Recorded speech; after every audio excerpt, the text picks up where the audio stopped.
안녕하세요. 평강신내교의 골방 성경입니다. 자, 오늘은 골방 37번째, 37주간 말씀이죠. 벌써 올해 37번째 주간이 되었습니다. 예루살렘 사역이라는 제목으로 마태복음, 요한복음, 마가복음, 누가복음, 사복음서의 예수님의 예루살렘 사역 부분을 같이 보도록 하겠습니다. 자, 지금 우리가 신약 성경하고 있죠? 골방 성경은 성경을 1년에 한 번 보게 되어 있는데요.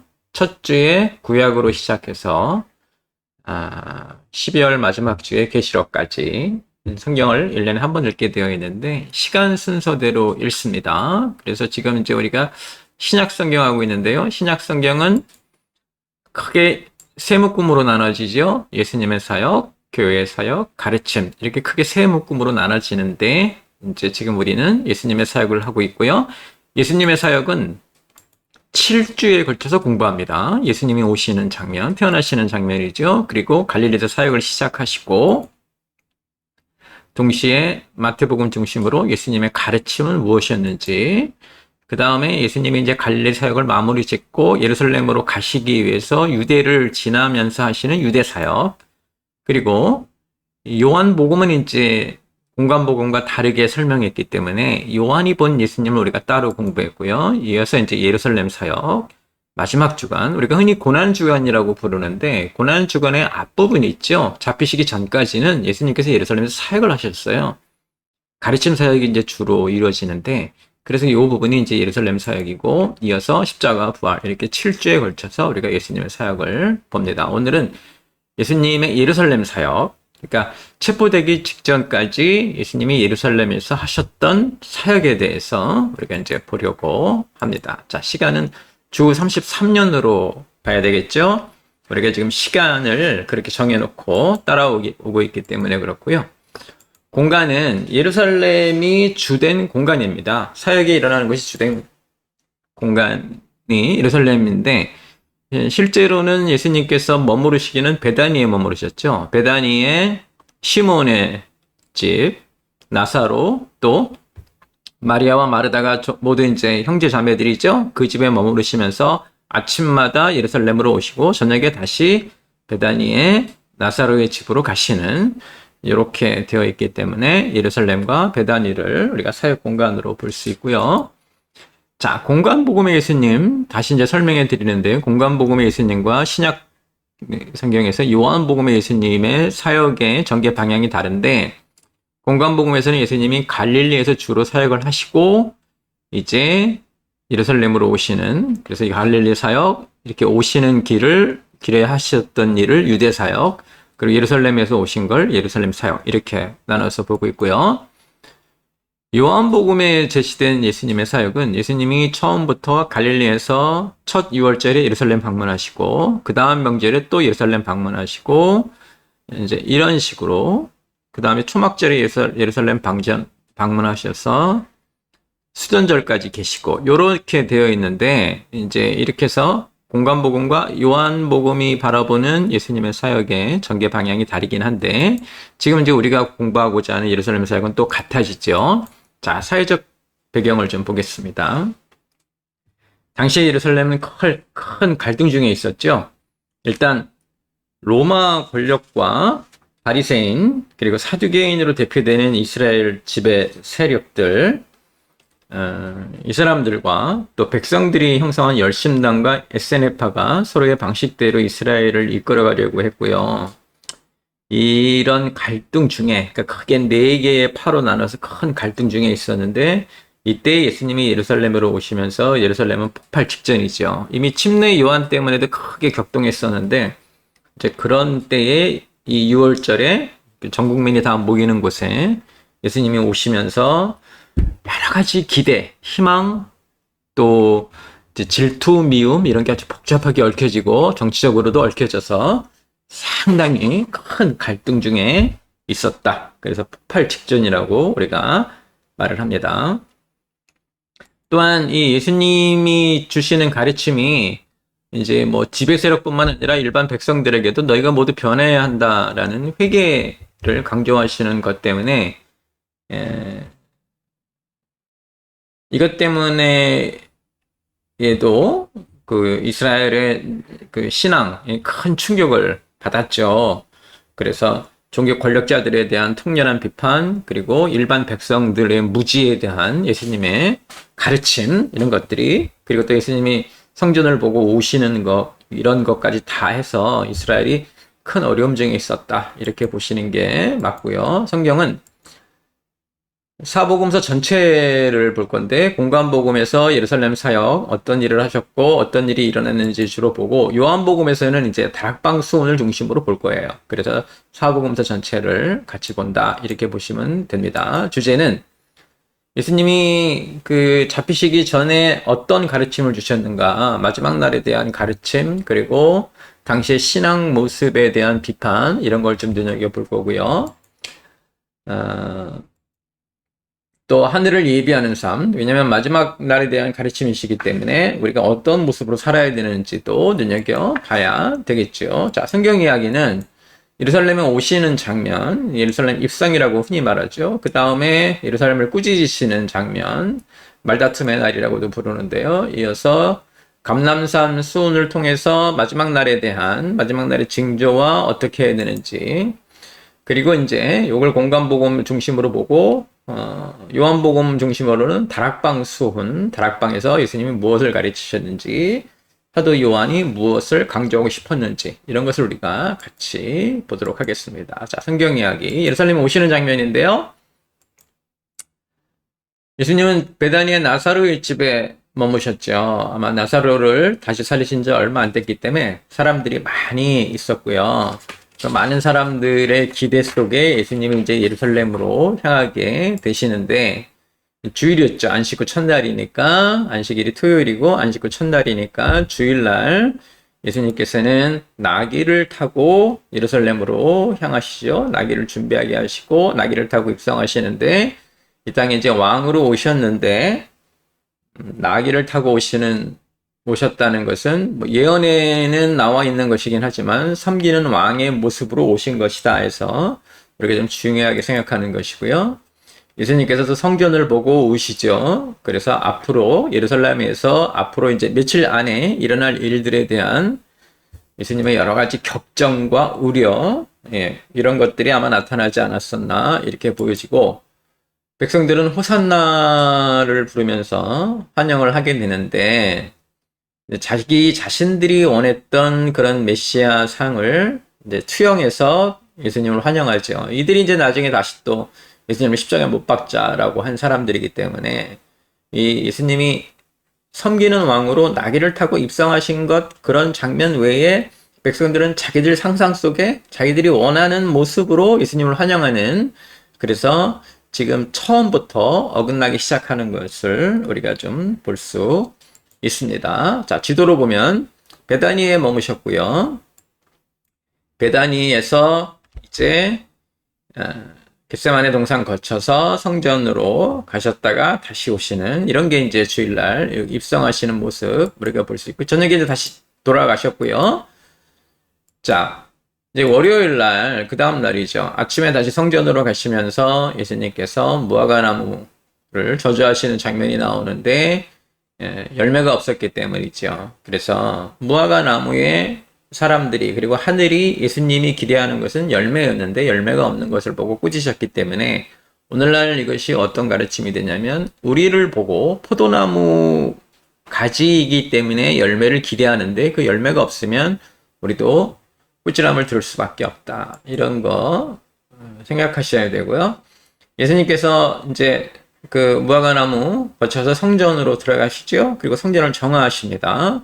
당시에 성전에서는 제물에 쓰이는 동물들을 팔고 있었고, 또 성전세를 내야 되는 사람들을 위해서 이제 동전을 교환해주는, 화폐를 교환해주는 일을 했었는데, 자, 문제가 됐던 건 뭐냐면, 이 사람들이 당시 종교 권력자들과 결탁해서 막대한 이윤을 남기는 사업으로 변경이 되었고, 그래서 예수님께서는 내 아버지 집을 장사하는 집으로 만들지 말라라고 꾸짖는 장면이 나옵니다. 당시의 신앙의 모습이 어땠는지를 가장 잘 보여주는 게 이 성전 정화 장면이고요. 아마 예수님의 사역 중에 가장 분노하신 그런 모습이 나오는 게 노끈으로 채찍을 만드셔서 사람들을 내쫓고 동물들을 내쫓은 그런 것이죠.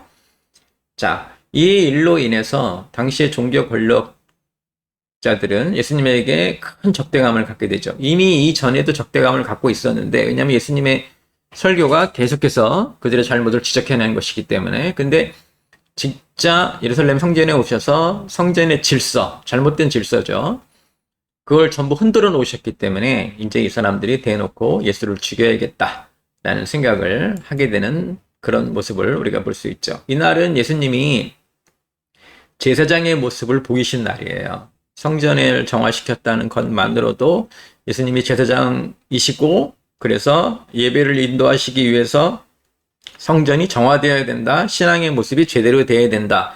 예배자, 예배터가 제대로 마련되어야 한다. 이렇게 보는 게 맞습니다.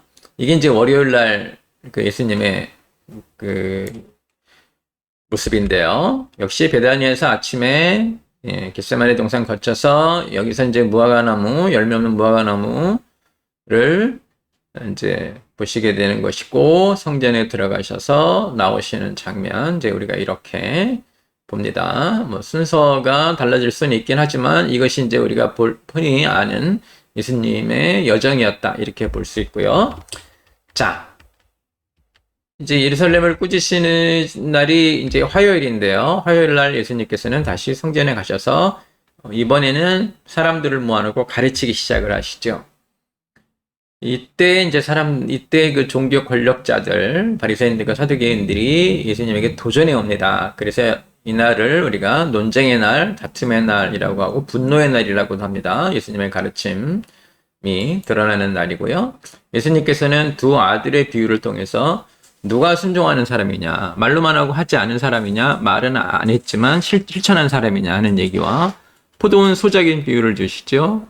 전부 소작인이고 청지기인데 오히려 주인을 업신여기고 주인이 이번에는 아들을 죽이려고 한다는 거. 그 다음에 혼인잔치 비유, 각자의 삶에 매여서 하늘에 신경 쓰지 않는다라는 것을 예수님께서 이제 이때 가르쳐 주시면서 당시의 신앙이 제대로 되어 있지 않다. 또한 지금 이 사람들이 오히려 소작인이면서 포도원 주인 행세를 하려고 한다.